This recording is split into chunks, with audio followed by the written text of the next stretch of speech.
Okay, so good afternoon everybody and welcome to the 69th meeting of the Economy Committee, and some members are attending this afternoon's meeting via Starleaf, and the meeting will be broadcast live when open to the public and a recording made available on the committee's webpage on the Assembly website. And I'd just like to welcome officially to the committee Stephen Dunn MLA, who has joined us, and thank Gary Middleton for all of his work on the committee over the past year and a half. So moving on then to item number 2, apologies. We have apologies from Sinead McLaughlin, and I think everybody else is here. So we're moving on then to item number 3, which is draft minutes, and there is a copy of draft minutes at page 10 of your pack. So are members content that those are an accurate reflection of the meeting? Good. Thank you. Okay. So moving on then to item number 4, which is Chair's business, and we have a couple of items here. So item 4.1 at page 19 of your pack, there is a copy of correspondence from the ERA Committee regarding the joint virtual visit with the Dairy Council tomorrow, Thursday the 8th of July at 1:30 p.m. The ERA Committee has provided an agenda for the virtual visit, including Zoom details, event participants, running order and social media. And just to advise members that a meeting request with the Zoom link was sent out to members yesterday afternoon, so you should have that. So moving on then to 4.2, at page 20 of your pack, there's a copy of correspondence from the IS office regarding the Windows 10 update, which was completed recently on members' tablets. The IS office has supplied instructions on how to enable the microphone and camera on our tablets, so that's just for members to note. Then at page 22 of your pack, there is correspondence from Renewables NI requesting a meeting. So if members are agreed, we will ask Peter to schedule that briefing after summer recess. Good. Moving on then to page 3 of tabled papers, there is a copy of a departmental press release regarding the establishment of the Makers Alliance, an independent industry-led body which will drive the strategic development of the advanced manufacturing sector in the north here. So if members are content, that's just to note as well. And then just a final item of Chair's business. Members will recall that we had correspondence back in April from Include Youth around a couple of different issues. One in relation to their essential skills programme, and Peter and myself have had a subsequent correspondence from Include Youth, who are having some difficulties, I think, getting response from DFE, but have had some response from Education and Health. Peter, do you maybe want to speak to that? It's trying to get a DFE official to meet with the health and other officials. So that's kind of what we've been pushing for. It might be worth another letter. So members are content that we would go back to the department on that. And also recently, they also had written to us in April about their Peace 4 funded project, which is called Strive, and that there is potential for a period between Peace 4 funding ending and Peace Plus funding being rolled out, and that there is a need for some interim funding. So if members are content that we would write back to the department or to the Minister on that, because I don't think we've had a response in relation to that particular issue. So if members are content with that. Content. Thank you. Okay, so moving on then to item number 5, which is matters arising. At 5.1 then at page 25 of your pack, there's a response from the Minister regarding Enercem's decarbonised agricultural footprint proposal. The Minister advises that his and DERA officials have been engaging with the company to develop the scope of the project and recognise its potential benefits. So just to remind members, a response was also considered from the ERA Minister at last week's meeting, and that the Minister states that dedicated support mechanisms are needed to support this project and are not yet available, and therefore DFE can't provide the funding requested. But if members are content, we will pass this correspondence on to Enerchem. Okay, so then at page 27 of your pack, there's a departmental response to the committee's request regarding how it is working with universities in relation to contingency plans for the upcoming academic year, and whether any guidance is being developed for students in terms of entering into rental agreements for the incoming academic year. So The response states that the universities are autonomous institutions. The model and implementation of provision is for them to consider based on the prevailing public health advice from the executive. DFE advises that it is working with the sector in terms of contingency planning should circumstances change at any point in the future in respect of the pandemic. Furthermore, DFE states that the Department for Communities holds policy responsibility for housing and has published guidance for the private rented sector, which includes students and houses of multiple occupancy on their website. So this is for members to note, but yeah, I guess certainly I think it's a little bit dodging of the issues that were highlighted. Chair, I think probably what we're going to end up doing, and what we've tended to do all along, is go direct to the universities for plans. So they've given us a provisional outline of what they're likely to be seeing come September, and they're going to move to, as the department had said, they're going to move back to face, but there'll be certain mitigations, very dependent on what guidance is at the time. So the guidance they've currently been using has probably, its essence has gone back to March, and then as restrictions have begun to ease, they've kind of extemporized, if you want, the guidelines will need fully rewritten come September, especially if there are loosening of restrictions in any significant new way. So you would expect the department to take a lead on that. They have had a much bigger role in the guidance for FE. So if members are content, what we'll do is communicate directly with the HE and FE bodies and see just exactly what they think things are and what they're needing and expecting from the department, and then we can take that back to the department. Yep, thank you, Peter. So moving on then to 5.3, at page 28 of your packs, there's a ministerial response regarding support for the English language teaching sector. The Minister states that although he sympathises with the sector, the issues facing it are a consequence of the global pandemic.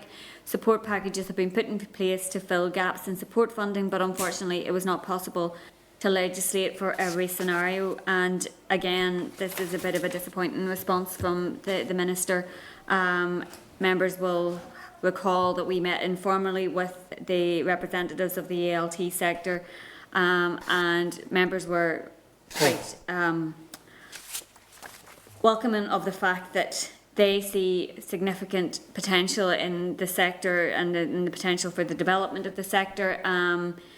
They are not currently recognised as tourism, they're recognised as education, and if they were recognised as tourism, they would have been able to access other supports. It was members' view that clearly they are part of the tourism sector and should be recognised as such. So if members are content, we would write back to the Minister on that basis and encourage him to engage with the sector, to meet with the representatives, so that they can make that case to him and hopefully be able to avail of some sort of support.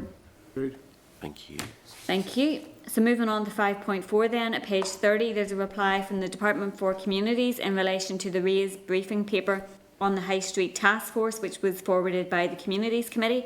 The letter states that it is a joint response from Communities and TEO and sets out further information in relation to the role and functions of the High Street Task Force.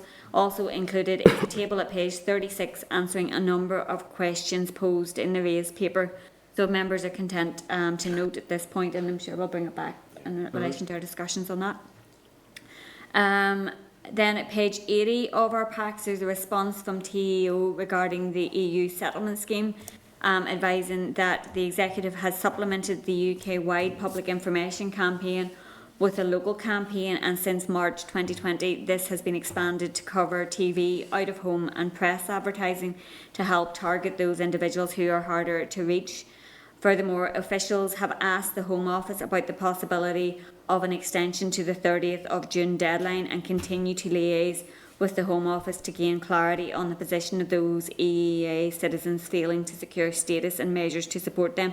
And this letter was actually dated just before the deadline, so I think that we are also in a position now where the Executive is seeking an extension. The Executive and the Committee has also written to the Home Office, and the understanding we have on bits and pieces that have come back from the Home Office to the Lords one of the Lord's EU subcommittees is that anyone already logged in the system by the 30th of June Is okay. won't face a cliff edge in terms of being able to access benefits and so on, and they will be processed in time. The issue was still around those who hadn't got into the system by the 30th of June, but from our understanding, there's going to be some kind of, not entirely pinned down or qualified or quantified 6-week grace period where there is further communication going on for people to be able to log onto the system and get an application in process. But we don't have a great deal of detail on that. We don't really know, I suppose, at this stage who is not in the system. We don't really have great reliable figures on that because a lot of people seem to have appeared that weren't expected and weren't known about. I think the figure we talked about before was 1.6 million of EU and EEA citizens who are in the country who we didn't necessarily know where. So I think that's been an issue in terms of why the systems haven't necessarily been as efficient as they could be. I think there's a lot more people trying to apply than was ever anticipated. So we have current correspondence out to the Home Office about a further update on that situation. But as I say, fortunately, we're getting copied into exchanges between House of Lords committees and Home Office and so on, and they're kind of providing the information on a, I suppose, speedier basis than ours is. They seem to be able to get responses much quicker than we can. So that's been incredibly helpful and has allowed us to keep an eye on this. But there are still a lot of unanswered questions. Yep. Okay, thanks. Moving on then to 5.6 at page 82, there is a response from FSB regarding the reform of youth training. FSB believes that the scale of measures that the department is developing in response to the demand it is hearing from employers is welcome, but the process by which these measures have been developed and the resulting initiatives that will deliver them in the short, medium and long term are less clear than would be desirable. So if members are content, we'll forward this response on to the department for them to respond to the issues that are being raised. Great. Thank you. Then at page 5 of your table papers, there is a response from the department in relation to members' queries on the SL1, the Further Education Student Support Amendment, etc. EU Exit Regulations NI 2021. Members were content with the policy intent but had queried the number of students impacted and whether the department had taken into account the backlog for settled status applications. The department states that in 2019-20, the latest year for which statistics are available, 2,135 students at the 6 FE colleges were registered as having an EU country as their country of birth. This figure obviously doesn't include students from the south. This accounted for 3.7% of the total student number of 57,185. So EEA citizens who have submitted an EU settlement scheme application by the 30th of June will be issued with a certificate of application. Pending the outcome of their application, they can rely on this certificate of application to demonstrate their eligibility for work and to continue to access benefits and services, and this will extend to confirming their status as eligible to retain home tuition fee status. In the event that either the certificate of application has not been issued or the outcome of their application to the EUSS remains pending in advance of the start of the 2021-22 academic year, contingency arrangements will be put in place, such as delaying the requesting of fees from any impacted students until the status has been confirmed or otherwise. So are members content to note? So moving on then to 5.8, at page 6 of table papers, there is a copy of John O'Dowd's private member's bill on the small scale green energy, which was introduced to the Assembly yesterday and is expected to reach second stage and formally be referred to the committee after summer recess. So if members are content to forward a copy of the bill to the department, asking for a detailed response outlining its views on the policy intent and to request a paper from RAISE to be prepared for consideration after summer recess. Great. And just also to advise members that committee staff will prepare the call for evidence and survey in preparation for issuing in September once the bill reaches committee stage. John's welcome to say something about the bill if he wants, but he doesn't have to. It doesn't have to. No. So moving on then to item number 6, which is the SL1, the Education Student Fees Amounts, Loan Repayment and Support, etc. Amendment Regulation NI 2021. There is a clerk's memo at page 89 of your pack and the SL1 at page 90. This statutory rule will provide for the annual increase using inflationary forecast of 2.3% for the academic year 2022-23, provided by Treasury to the prescribed basic and higher amounts which higher education institutions here may charge to students who are ordinarily resident in the North and accepted others. This SL1 was in last week's pack and members had queried whether it also applies to part-time students. The department has not yet provided a response. The rule is subject to negative resolution procedure and the anticipated date that the rule will come into operation is the 1st of September. So We can still hang on. we can wait. We can wait. Are members happy then Yeah. that we would wait until we have a response back from the department? Yep.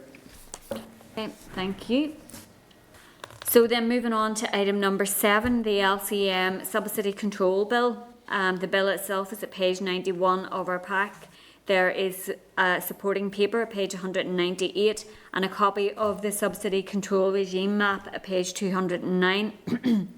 The purpose of the Subsidy Control Bill is to implement a domestic subsidy control regime in the UK that reflects the UK's strategic interests and particular national circumstances, providing a legal framework within which public authorities make subsidy decisions. The bill was introduced in Westminster on the 30th of June. As the bill covers aspects of devolved powers, it is expected that an LTM will be required and that a committee report will be required. So in anticipation of the LCM being laid and subject to further information regarding devolved aspects of the bill being provided by the department, members would be agreeable to consult with relevant stakeholders over the summer recess period. I don't think we've had any indication of that LCM coming yet. No, from what I've heard from the department, they have not got a timescale planned. But this would allow us to go ahead. The bill's been introduced, so what effectively the committee will be looking at is the bill as drafted. We don't look at additional amendments. And because we only have a 10-day period to turn around a report from the legislative consent memorandum being laid, it makes sense for us to go out to stakeholders now and ask for their views so that we have those sitting ready for when the department brings forward the process. Yep. And obviously there's crossover with the protocol and the Yeah. state aid regime. Adding to... So it will be useful to get the consultation response, I suppose. So I are think that's members the happy thing. enough with that? Thank you. Okay, so moving on then, item number 8, which is the Parental Bereavement Leave and Pay Bill. There is a copy of the admissibility criteria for amendments provided by the bill clerk following last week's closed session briefing, so are members content to note? And item number 9 was the ministerial briefing, which obviously was postponed because of the changeover of ministers. So are members content that we would seek a briefing with the new minister as soon as possible after recess? So moving on then to item number 10, which is correspondence, 10.1 at page 281 of your pack. There's correspondence from an individual regarding the change in alcohol licensing laws. This has also been forwarded to the Department for Communities and the Communities Committee, so are members content to note? Agreed. 10.2 then, page 282 of your pack, there's a copy of the Utility Regulator's annual report, so that's just to note. Then 10.3 at page 331 is the 44th report of the Examiner of Statutory Rules, so that's to note. And just to advise, a number of additional items of correspondence in the table pack have been misnumbered. Yeah, the machine didn't like them, so it misnumbered them as a punishment of some kind. So they're numbered as item 9 instead of item 10. So 9.4 in your table papers, it should be 10.4. And that's at page 20, a copy of DFE's Analytical Services fact sheet on online job posting trends. So that's to note. Then at page 23 of table papers, there is a copy of Social Enterprise NI Annual Evaluation Report. And again, that's for members to peruse and to note. Then at page 39 of table papers, there is correspondence from the Belfast Food Network regarding the disruption to the supply of organic food as a result of the protocol. So if members are content, that we would write to the Minister and the Executive Office to ask what's being done to address the issues that are being raised. Thank you. And then item number 11 is any other business, and none has been indicated. Okay. So moving on to item number 13, which is the date, time and place of the next meeting. And as members will know, this is the last meeting before summer recess. So just to inform members that it's normal practice for committees to delegate authority to the chairperson and deputy chairperson during periods of recess to submit views on the releasing or withholding of information in any non-routine or contentious FOI requests that are received. And also just to advise members in previous mandates at the final meeting of each session, the committee agreed to this delegation of authority and that the committee would be advised of any such requests, the views expressed by the chairperson and or deputy chairperson, and the response issued by the FOI unit at the first available meeting following the recess period. So are members content that we would continue with that practice? Great. And then just to advise members of a couple of our informal engagements that are taking place later today and tomorrow. So this afternoon at 1:30 we have an informal discussion with stakeholders on the protocol via Teams.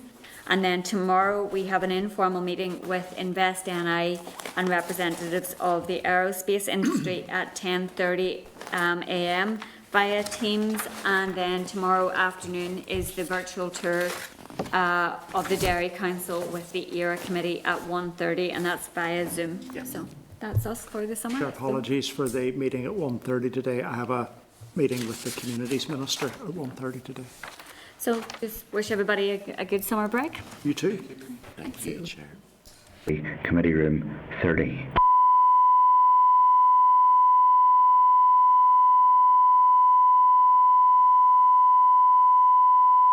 This is